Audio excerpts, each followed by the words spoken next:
Alright, these NBA trade rumors must be stopped. Every freaking day you wake up, there is a new trade rumor, and it's getting pretty annoying. Yesterday, a post came out saying that the Pistons were making a trade for Paul George. The Pistons were about to trade KCP, Tobias Harris, Stanley Johnson, and a first-round pick for Paul George. Now, when I saw this post, I immediately discarded it because, like 99% of most of these trade rumors, it's nothing but complete garbage. It's nothing but complete garbage, yo. And you know what I found extremely funny about this post? Not just the fact that the Pistons would be basically gutting their team to acquire Paul George. While Paul George, yes, is an amazing player, trading away half your starting lineup to get him and a future pick is probably not going to be worth it. But anyways, you know what I found funny about this post? Yo, there was a post just a couple days ago about Paul George being traded to the Boston Celtics. So they were just talking about, oh, Paul George is headed to the Boston Celtics for 3 players. That was just a couple of days ago. And then a couple days later, oh, now he's headed to the Pistons. You know where Paul George is headed? He is headed home. Yo, Paul George is not going anywhere. Paul George is staying in Indiana. This is getting out of hand. Most of these trade rumors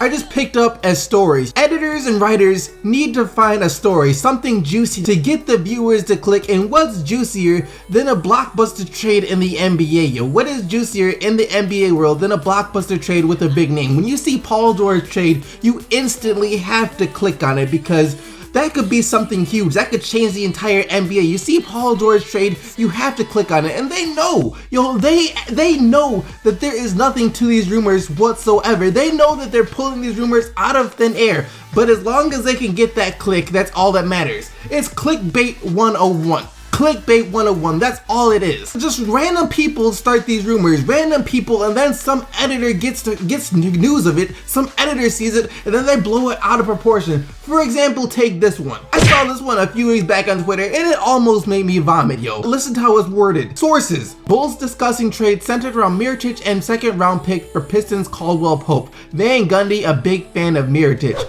Yo, are you out of your mind?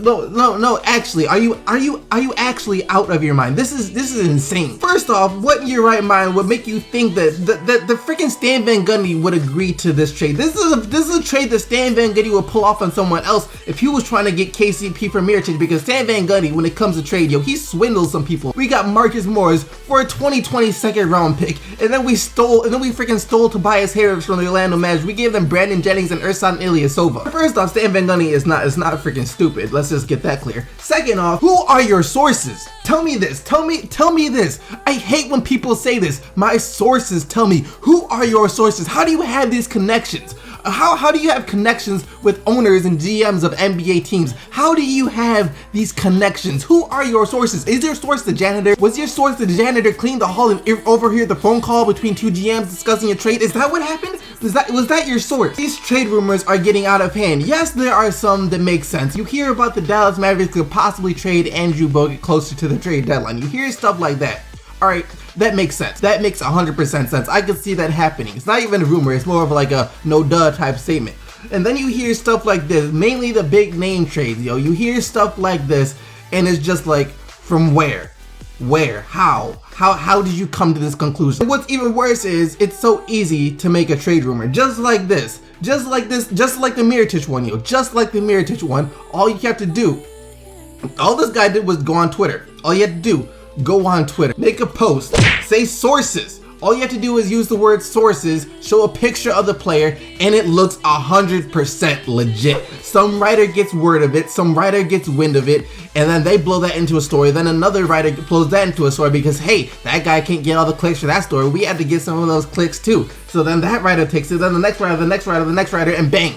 You know, a freaking viral story out of nowhere. And then later, once they're exposed for being fake, look what happens. Yo, this is what happens when they're exposed for being fake. They take the stories down. Why? Because it ruins their credibility. It doesn't make them look credible anymore, which none of these sites basically are credible. Until you hear it on ESPN, you hear it somewhere like that. Until that player makes a tweet saying, headed to Sacramento, about to go take some L's, just ignore it. Yo, just freaking ignore it. So basically all I'm trying to say here is, don't believe everything you see and read on the internet.